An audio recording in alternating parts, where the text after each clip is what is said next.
if you're someone that always runs into problems with overhead movements or upper body movements in general, in terms of range and mobility, I want you to listen to this.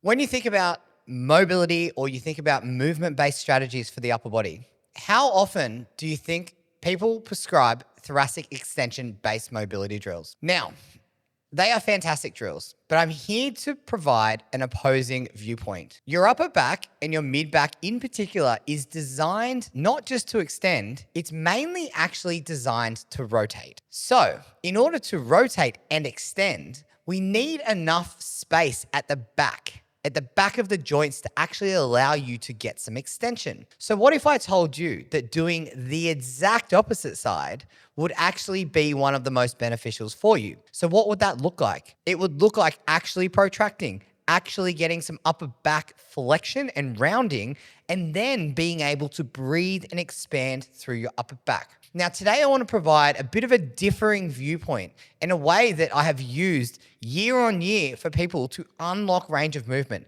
not just actually at the ribs, but at the shoulder joint, at the scapula, and everywhere on the upper body.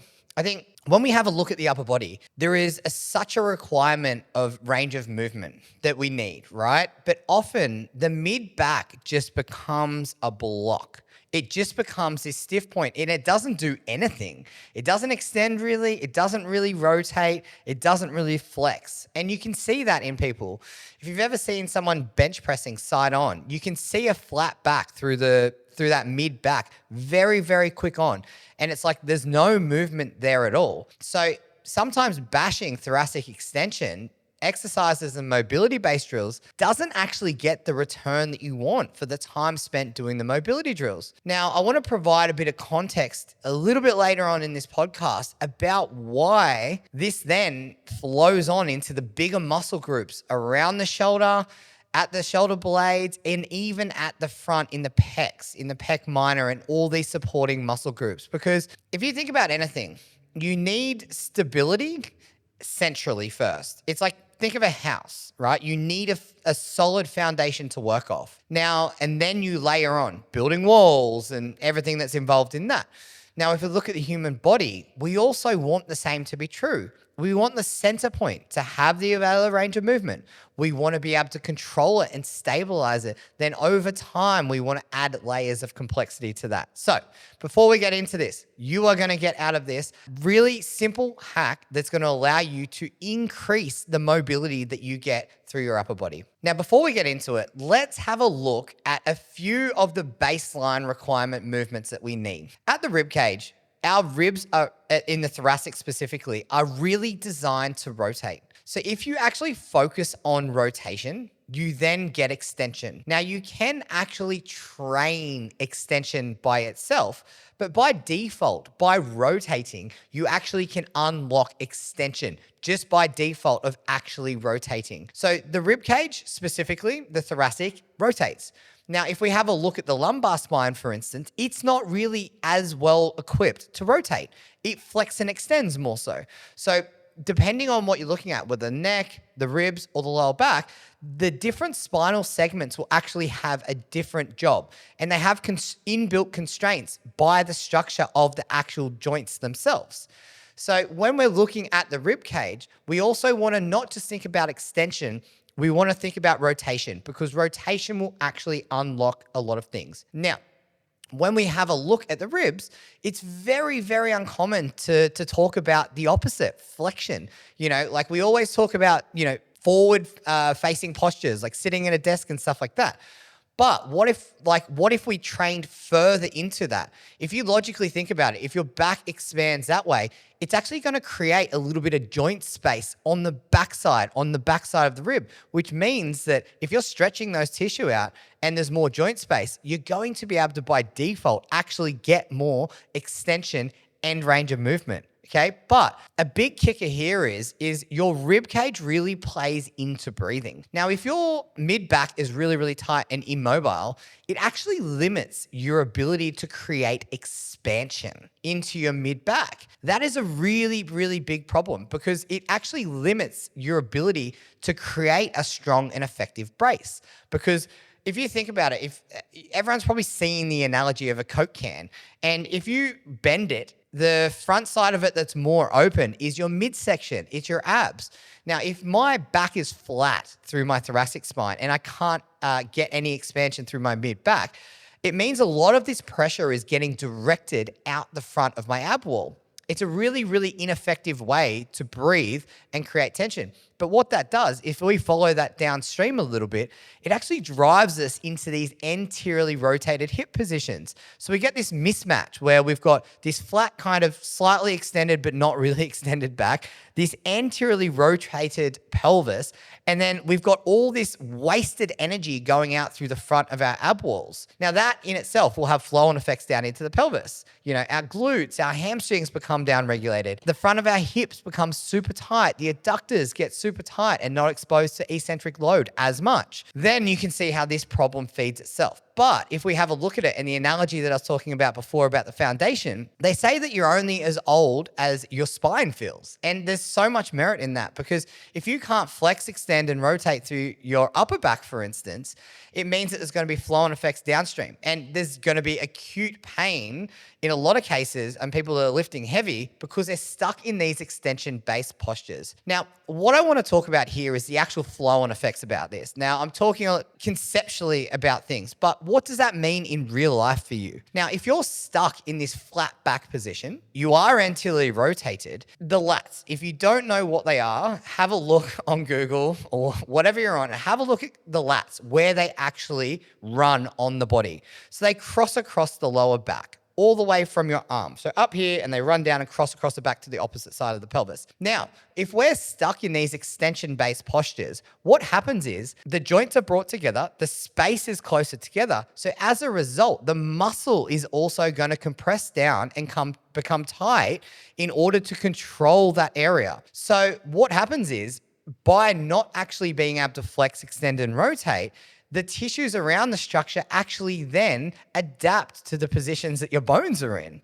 Okay, so then anytime you are trying to get some lat range of movement, for instance, you're never actually really getting lat range of movement because you're still doing it from an extended back position. So what I want to show you and practically show you is how that if you unlock protraction and flexion of the upper back, you then also can get more out of your lat mobility. The next thing is your scapular position. Now, if we get a little bit of upper back expansion and flexion, it actually allows the shoulder blades to sit and rotate around the ribs a lot better. What ends up happening if we were stuck in extension, like really often called like military back, if you're stuck in these overextended positions, what would end up happening over time is, one, the lats would be super tight and compressing down everything. But two, the shoulder blades would actually be locked down and really held into a position that isn't very good at moving up and overhead. So combine tight lats with compressed and locked down scaps. Every time you do a movement that is out in front or up and overhead, the likelihood is you're going to impinge and have pain in your shoulder. And then if we think of the opposite to be true, if we're really, really, really over hunchbacked, it also doesn't mean that we can still get a good breath and expansion through the upper back. But if we're really hunchbacked, it means that our whole shoulder blades just roll up and forward. Now, that is not a good position to be in at all, because as you start to lift your arm up overhead, the shoulder blade also needs to move to allow you to actually get into that upper head and overhead position. Now, I'm not going to get bogged down on the nuance of it, but it is called scapulohumeral rhythm. So if we look at this arm position going up overhead, we have a 170, 180 degrees, depending on what textbook you're reading, of range. 60 degrees of that actually comes from the shoulder blades. So if your shoulder blades are stuck in a position that are forward and over your rib cage, it's limiting your ability to actually get your arm up overhead. Okay, so there are all these implications of not just having enough range of movement actually at the rib cage. And I think often we focus so much on extension, we focus so much on lat range of movement, but the missing link is actually doing it from a position where you can get some expansion through your mid back. You can create bigger breaths. Then we're going to get all this like positive flow on effect. We're going to get upregulated midsection. We're going to have a better ability to brace. We're going to be able to get more air in by default because the upper back actually expands. But then because you're in a more neutral position, the scaps and the structures, aka like the muscles, the lats, all the structures around it are going to be in a better position. Now, something I speak about a lot is length tension relationships. Muscles contract better when they're in their mid-range. If a tissue is too stretched, think of it like this. These are the two sides of the muscles. They can't connect to one another to shorten. If it's too tight and they're too short all the time, they have nowhere to go. Where we want them is in this sweet spot. So when I talk about length tension relationships, that's what I'm talking about. We want to put tissues in an optimal position where they actually can do their job properly. And a big part of that is actually getting things into neutral, or actually you don't have to live there, but having the ability to get into these positions. Now, if you're someone that has had back pain squatting, back pain deadlifting, and your hips are actually moving really well, the missing link for you actually may be your upper back. And if you're someone that constantly runs into shoulder problems time and time again, it doesn't matter what type of scapular drill, external rotation drill for your rotator cuff, internal rotation drill, you keep running into the same problems over and over again. Or you are the person that every time you lift your arm just clicks and grates, like there's something in your shoulder. This is going to seriously help you. So I'm going to run through some really practical things that you can do that's going to help you get into a better overhead position. But it all starts at the rib cage. Now, I'm going to run you through two really simple drills that I love to use in my programming because they're easy to implement and they get a lot of value from them. The first one is what I call a quadruped push. So it's on all fours and you're pushing the floor away. And I'll have a picture or a video up in this podcast as well that you can have a look at. But if you have a look at that actual position, have a look at the upper back. It's really flexed out and it looks a little bit unnatural. But what I'm trying to do is go into the opposite position. I'm really trying to round out my upper back. Also, by default, my lower back will come along for a ride with it. Now, what this does is it does the exact opposite of these extended base positions. It tucks the pelvis under, so it's starting to lengthen out the lat at the lower back. It pushes the ground away, so I'm starting to flex through my upper back as well. So the entire lat tissue is starting to get some length. It's getting me out of these extension-based postures. And then I can start to breathe and create expansion through my mid and upper back. Now, this is actually something that is really, really hard to do. If you jump down and you do it now, I guarantee that if you try and breathe, you're gonna fall into one of two strategies. You're gonna breathe really, really fast, and you're gonna try and just breathe in and breathe out, which actually won't create much expansion or movement in the upper back at all. Or two, you're going to breathe, but you're going to completely miss your upper back. And your breaths that you get in are going to be short and shallow. You're not actually going to be able to get a breath in. Now, a good rule of thumb is actually a 6 to second breath inhale. That's what you want to be aiming for, but a slow, controlled inhale where over time you're actually creating more and more volume expansion. Now, that sounds simple in theory, but have a go. It's actually really, really, really hard. Now, if you think about it, right, if we can get more expansion through the mid and upper back, we're going to get more volume in through our rib cage, which means we're going to be able to get a better breath in, which means that our bracing also gets better.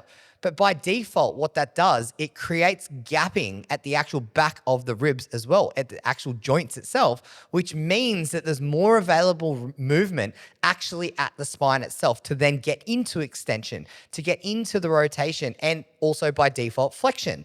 So we want to be having a look at how we can actually maximize our chances of actually getting extension, getting into these overhead positions. Now, there is a flow-on effect, which is really, really cool here. I was just talking about bracing, but by being able to get more expansion, our midsection actually becomes more switched on. We can actually get better bracing as a result of this, but the abs in itself can actually start to do their job better.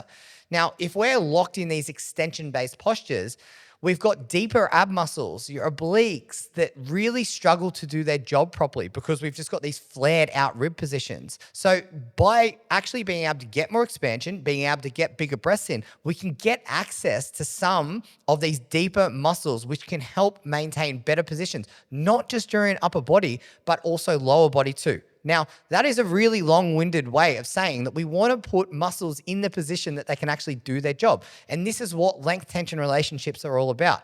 But often we look to do exercises that are to get an outcome that we want, but often we need just a little step before that. Now, I'm going to show you one more exercise, which is just 90-90 breathing. Most people in the fitness industry who have been training for a while will know what this is.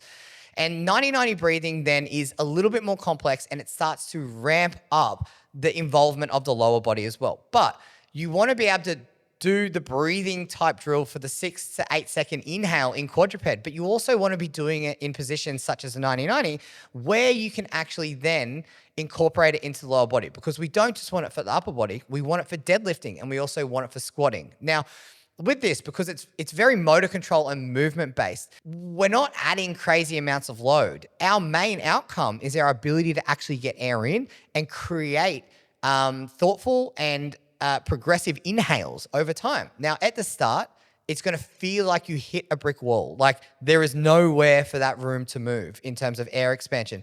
But if you stick with it long enough, I can guarantee you that it will improve over time. It's like one of those things. When you can start to feel the awareness of where to breathe, you can then you start to understand how to actually use it. It's like, when you're learning to use your lats for the first time, you're like, oh, okay, I can feel that. Now when I'm starting to do a pull down or a lat pull down, I can go, okay, initiate from the lats, get the scaps in the right position. The same is true for breathing drills. Now, they don't look fancy, but honestly, they provide and add so much value to people who are stuck in chronic postures and don't know how to get out of it and have tried everything. If you then pair this up with really constructive mobility and then loaded end range mobility, you have a winning tool here to increase your mobility that's going to allow you to train better. Now, to wrap all of this up, the shoulder is hugely misunderstood. We expect a lot from it. We expect to be able to get into these end ranges, to be performing tasks over and over and over again. But often we're starting these tasks from the wrong position. So zooming out a little bit, it's like, how do we get our ribs, our shoulder blade, our arm, and the rest of our body communicating in a way that's going to allow us to access better positions? Because at the end of the day, you cannot out-train poor position. If your shoulder's sitting forward, doing 1,000 external rotation drills isn't by default going to pull it back into position, because functionally, your joints are actually out of alignment. You need to be doing things such as breathing drills or expansion drills that's going to allow you to get a bit more into alignment, which then you can reinforce once you're in a better position. It's the same as training technique. If you go to train and you're just constantly trying to push your knees out, but you're not thinking about your glutes or the hip stability or the control or your hinge, you're going to miss the point completely. So the same for upper body is the same for lower body. You need to be in the right position. And if you are someone that has been dealing with pain for a long period of time, or you feel like every time you get to heavy weights, your technique breaks down, or you get to, a common one is in bench press where people break their chest and then under heavy loads, one arm feels like it's going forward. This is a common mismatch in length tension relationships. So your scaps are struggling to stay in position. You're struggling to keep your chest high. Or you're just someone that no matter how much extension you have tried to drill into yourself, your thoracic extension doesn't feel like it improves. These drills will be an absolute game changer for you. Taking yourself into a flex position and learning how to actually breathe there solves so many things, because it is the foundation of your movement of everything else. And if we have a look at the shoulders, the scaps, they're just floating around. The arm is just floating around and the rib cage is there, and they all need to communicate together. But it starts with breathing, expansion, and then we want to look at getting the movement. It's such a logical way of looking at improving your actual overall range of movement. Now, every single week, I'm putting out a YouTube video, long form, that's going to be super, super helpful, and this podcast. If you want to get that straight to your inbox every single week, there in the show notes below, there is a link to the newsletter that you can sign up to. I promise you, you will not get junk email. It's only going to be helpful stuff that's going to give you tips that you can incorporate and use in your training and your rehab. Thanks for today, and I'll see you guys on the next episode.